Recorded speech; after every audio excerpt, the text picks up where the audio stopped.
Kannagi Purachi Kappiyam by Bharatidasan, read by Ramani. This is a Ramani audiobooks recording.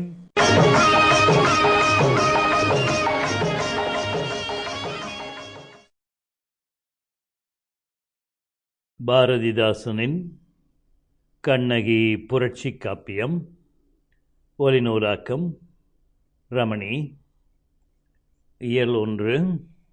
மலைநாட்டு நெடுவேல் குன்றத்தின் வேங்கை மர நிழலில் கண்ணகிதான் வந்து நின்று கலகலேன கண்ணீரால் அருவி செய்து குறவர்களின் மனமதுவுங்கரையச் செய்தாள்.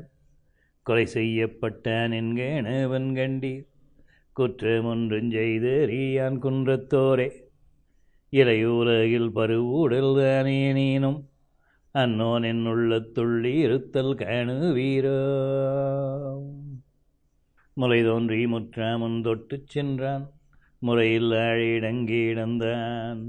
இறுதியாயின் தலைவாயிற் கண்டேன், தாவலானேன் தன் வறுமை கூறினான். என் செய்வேன் நான் கலை செல்வி மாதவியின் முத்தம் வாங்க கைப்பொருள் கேட்டான் போலும் என்றே எண்ணி நலம்பெய்த என் சிலம்பூதரவி செய்தேன். நாம் இருவர் இன்புற்று வாழ்வோம் என்றான். மதுரையிலே வாணியமே புரிவோம், நீயும் வாராயோ என அழைக்க விரைந்து சென்றேன். இதன் பின்னர் என் காதல் நோய் மருந்தை இருதுண்டாய் கண்டவள் நான் வாழேன் என்றாள். எதிரேறும் இளங்கோடிதான் கொழுங்கம்பற்றே விழுந்ததையும் இறந்ததையும் கண்டோணந்தே. அதிர்ந்த உழத்தோராகி கண்ணீர் மல்க அரஞ்செய்து புறஞ்சென்றார் குன்றவான.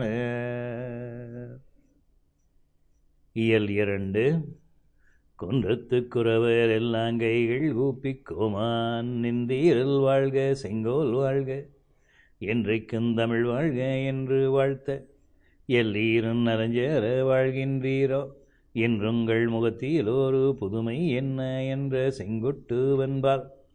குன்றவாணர் ஒன்றுண்டே ஒன்றுண்டே உலகுக்கெல்லாம் உணர்வு அழிப்பதொன்றுண்டென்று உரைக்கலானார். ஆடலுற்ற பெண்கட்கு தோற்றுப்போன அழகான பச்சை மயில் எதிர்கண்ட காடு பெற்று தீயில் வீழும் வேள்குன்றத்தில் கண்ணகிதான் கோவலனை உள்ளத்தேந்தி வீடு பெற்றதை மன்னன் திருமுன் வைத்தோம் மைமை இதுவென்று உரைக்க. உயர்கருத்தில் ஈடுபட்ட உள்ளத்தானாகி மன்னன். Sample complete. Ready to continue?